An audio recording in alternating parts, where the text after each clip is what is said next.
También vamos a estar hablando de humor porque inauguró el viernes pasado en el marco de la Noche de los Museos estuvo tocando allí Leo Maslía en la Casa de Rivera en Rincón 437, esquina Misiones, en esa hermosa casa, hermoso museo, realmente para los que no lo conocen es una linda oportunidad para conocerlo. Inauguró la muestra La Risa Escrita, homenaje a Mónica y los Lobisones, una iniciativa del Instituto Nacional de Letras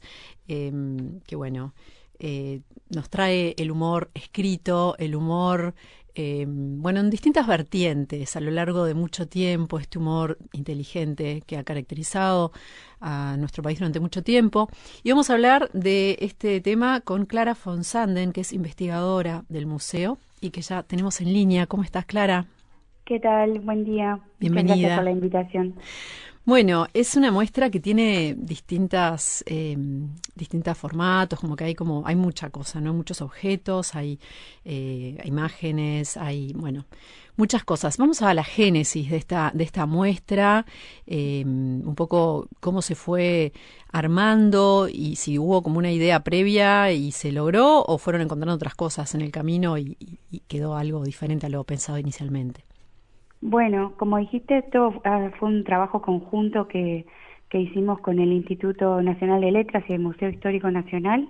Ya habíamos trabajado en otras oportunidades y en esta ocasión se nos desafió a explorar un poco el mundo del humor en el siglo XX, con esta excusa de celebrar los centenarios de Lina Berro y de Jorge Scheck, que los dos cumplirían 100 años este año. Y bueno, empezamos un poco con esa excusa o con ese disparador, un poco a indagar de qué se reía la gente entre los 40 y los 70, cómo se reía también. Y estos autores y otros de su generación, también cómo era su forma de escribir y de trasladar lo que escribían al teatro, a la radio, a la pantalla de televisión, cuando empezó a aparecer la televisión, ¿no? Y un poco la muestra intenta llevarnos a recorrer un poquito de eso, a ponernos un poco en esa época y pensar un poco sobre el humor, de qué se reía la gente, de qué nos reímos ahora. También hay una parte como de colaboración con artistas contemporáneos como para trasladar un poco al hoy cómo pensamos eso de la risa. ¿Por qué la risa escrita? ¿Por qué la risa escrita? Porque estos autores en realidad utilizaron la escritura como punto de partida, como herramienta. Son parte de una generación que escribió y que editó libros y textos en revistas. También actuaron y también llevaron eso a otros soportes, pero la escritura fue como un buen puente para llegar a su público o para planificar inclusive otras cosas, y eso nos pareció como algo importante que tenían en común. Son perfiles distintos y búsquedas distintas y de hecho formas de comicidad que son diversas, pero tienen mucho que ver con cómo se vivió esa época y también una parte de una idiosincrasia uruguaya de mitad del siglo XX. Pero hay también muchos objetos, ¿no? Podemos ver varias radios antiguas, por ejemplo, o televisores antiguos. Sí, nos prestaron radios y televisores de una colección hermosa de un viejo museo de telecomunicaciones, y ahí podemos sentarnos a escuchar unos programas de humor de los años 50 y mirar cómo eran las radios en los que la gente los escuchaba. Que algunas se parecen más a las primeras radios muebles enormes de madera y tela y algo que inspira más solemnidad, y después un poco más de plástico y más diseño que nos resulta más reciente, más cercano en el tiempo. Lo mismo con la televisión, tenemos una pantalla a su vez en la que se pueden ver extractos de Telecataplum, este programa humorístico que comenzó en los años 60, casi que comenzó con la televisión uruguaya, que se tenía que ir a filmar al principio a Buenos Aires, no se grababa, se hacía en vivo desde allá en el 62, y después continuó y se continuó en otros programas como de Calegrón y Plop, ¿no? Esas mismas personas y otras generaciones que se fueron sumando y que hicieron a una forma de vivirlo el humor en relación a la situación política y social completamente actualizada, ¿no? Bien. Eso se puede ver ahí, algunos extractos, y de hecho se puede ver también un video, una lectura, digamos, desde el hoy que hizo Agustín Ferrando, el creador Tiranos Temblad, con ese mismo estilo de Tiranos Temblad sobre las imágenes de archivo de Telecataplum. Eso está bueno también para ver. Sí, ¿estuviste a cargo de la investigación de toda esta muestra? Tuvimos un equipo de curaduría junto con Nicolás de Gagopián y Matías Núñez, y bueno, sí, complementamos un poco diversas perspectivas, ¿no? Un poco más desde las letras, desde lo histórico, un poco qué proponer y cómo, no sé, provocar a la gente a pensar en esto del humor y la risa. Mónica de los Lobisones, contanos sobre ellos, porque no todo el mundo sabe quién es Mónica y quiénes eran los Lobisones. Claro. Bueno, Mónica en realidad es el personaje principal de las creaciones de Lina Berro. En realidad nosotros la llamamos Mónica porque casi que todo el mundo que la leía le conocía más ese seudónimo con el que además nombró a su principal personaje que su nombre. Lina Berro se la ha reconocido como una de las primeras humoristas uruguayas, ¿no? De los que se metieron en ese mundo que en realidad era más un mundo de varones, y bueno, era, por ejemplo, la única mujer que escribía en Pelo Duro, la revista. Tenemos ahí algunos ejemplares para ver de la revista. Era una mujer muy interesante, de hecho. Podemos ahí escuchar su voz también, porque hay un disco que tiene algunas pistas grabadas para una obra de teatro que ella hizo que se llamaba Mónica pone el hombro, que fue ahí creada en 1971, poco antes de su fallecimiento. En realidad ella no pudo llegar a concretarla del todo, pero bueno, generó este audio que uno puede ir a escuchar de primera mano, en el que se burla bastante del panorama político, pero principalmente de la figura de Pacheco. Usa sus mismos jingles, ¿no? Como para poner un poco en tela de juicio las políticas que estaba teniendo jefe de Estado en ese momento. Y Lina Berro, con un carácter súper irónico, se burlaba un poco de la alta sociedad, ¿no? Esta Mónica era una mujer de clase, que estaba a la moda y etcétera, y que tenía su familia con la que intercambiaba sobre eso, sobre el buen vivir, y tal. Bueno, Lina, que conocía lo que era eso, porque su familia en realidad también había sido de una clase acomodada. Esa era Se reía descendiente, mucho ¿no? de eso. Del presidente Berro, había sido descendiente del presidente Berro. Exactamente, sí. Y bueno, ella logra reírse con mucha calidad de esa cantidad de detalles y de cuidar las apariencias a un modo, hasta un punto de ridículo, ¿no? Y bueno, entonces eso, ella por un lado, y destacando también esta figura femenina importante y pionera en ese ámbito del humor.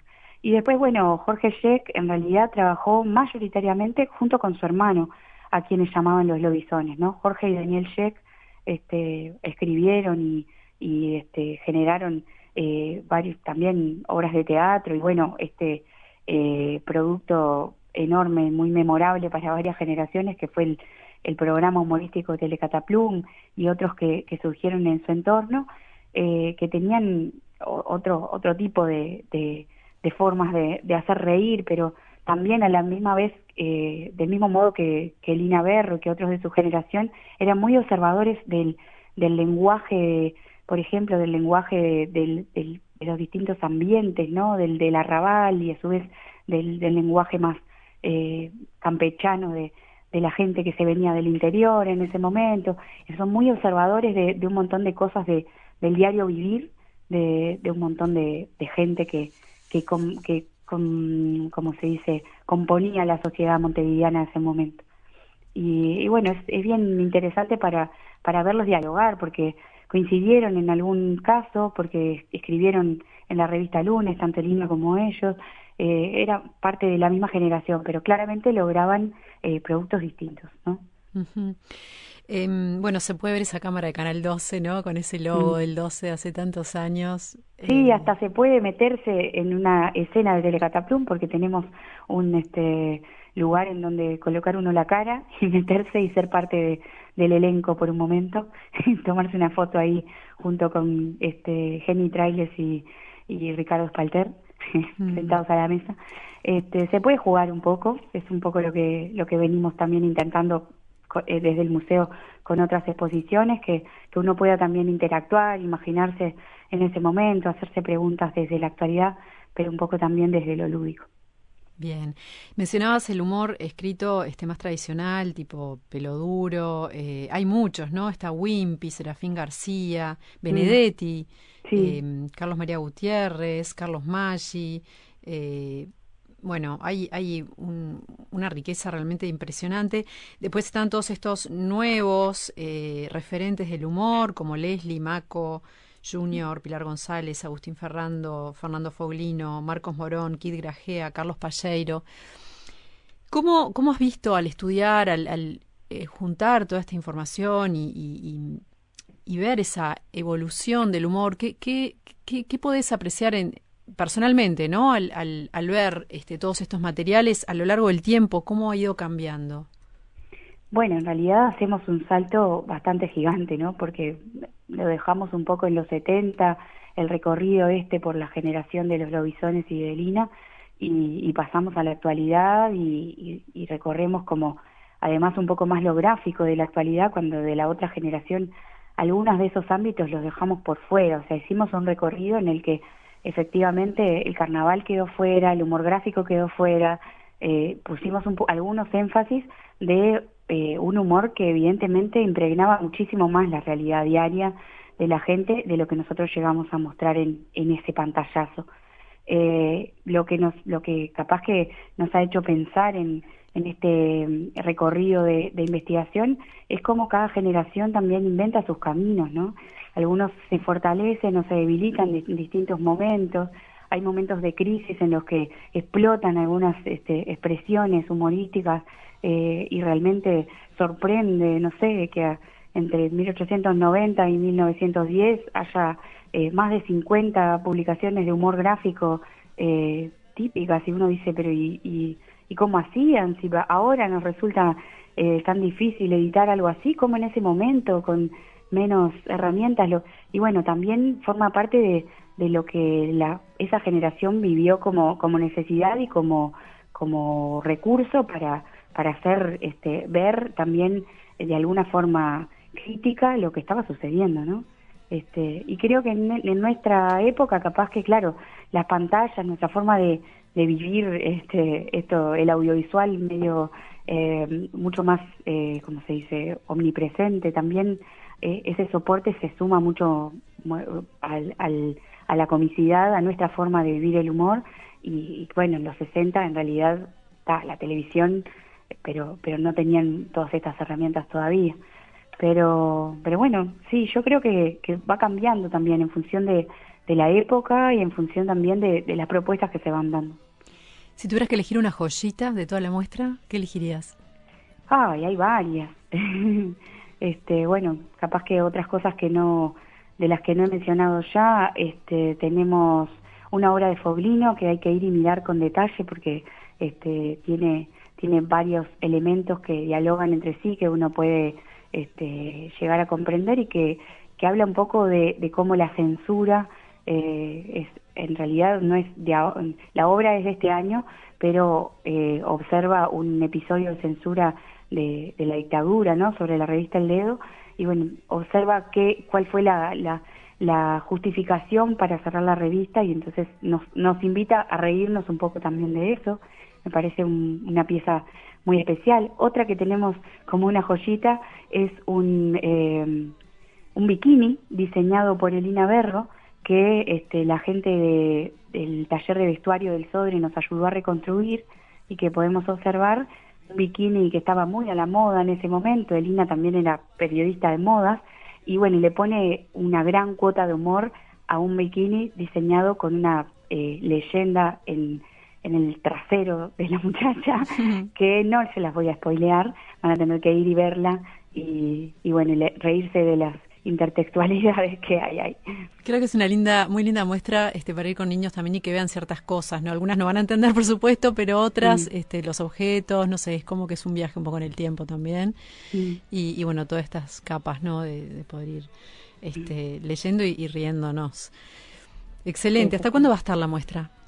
Hasta marzo. Hasta marzo, bien. Es visitable miércoles a domingo de 12 a 18 en la Casa Rivera, que es en Rincón y Misiones. Y que es una preciosa oportunidad para visitar el museo también, que es muy lindo.